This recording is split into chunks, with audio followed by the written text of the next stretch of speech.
Yeah, we moved from Minneapolis to the suburbs. The best part of that is the water pressure. And now take a shower. 'Cause in Minneapolis, it just felt like 3 guys were pissing on me. I assume, anyways. I assume that's what it feels like. I don't know for sure. I was not in a fraternity ever.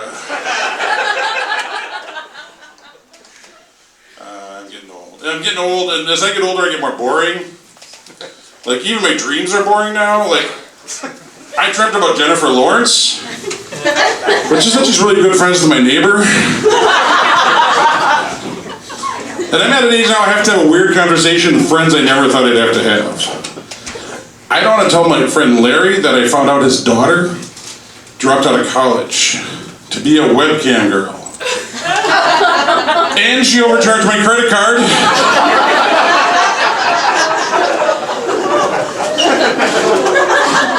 I'm old enough to remember going to the public library just to use their dial-up.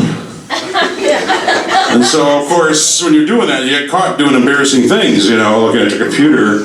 Once I got caught looking at my bank account. I got caught looking at some Gilmore Girls erotic fiction. Miss Patty and Kirk, those two should have got together. But worst of all, of course, the most embarrassing thing back then, getting caught online dating. It was different then. Back then, only weirdos online dated. Now everybody's doing it. Back then, you had to lie about it. Like my first wife and I, we actually met on Let'sSettle.com. But we'd tell things less embarrassing, like we met at a Nickelback concert in Coon Rapids. And back then, there wasn't a lot of digital photography. So you actually had to just describe, you know, what your dick looked like.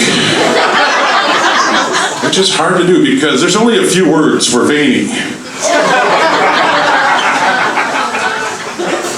People thought it was weird I was doing online dating back then. They said, just do what your parents did. Like, I don't know how to find an orgy.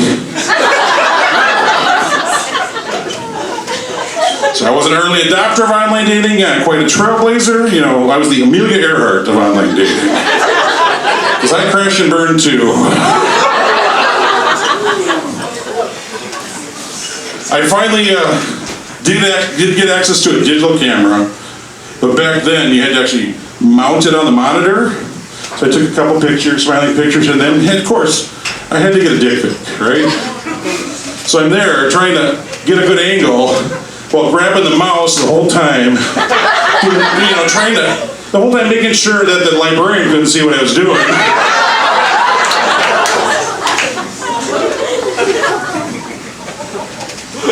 Before that, I did classified ad dating, which was weird, because we were like, oh, look, garage sale, single white male. Let's try this. And you actually had to write a letter, mail it to the newspaper. They would forward it on, and you didn't know you were ghosted for months. One time I thought I was ghosted. I got a letter back. I looked at it. It just said, you up?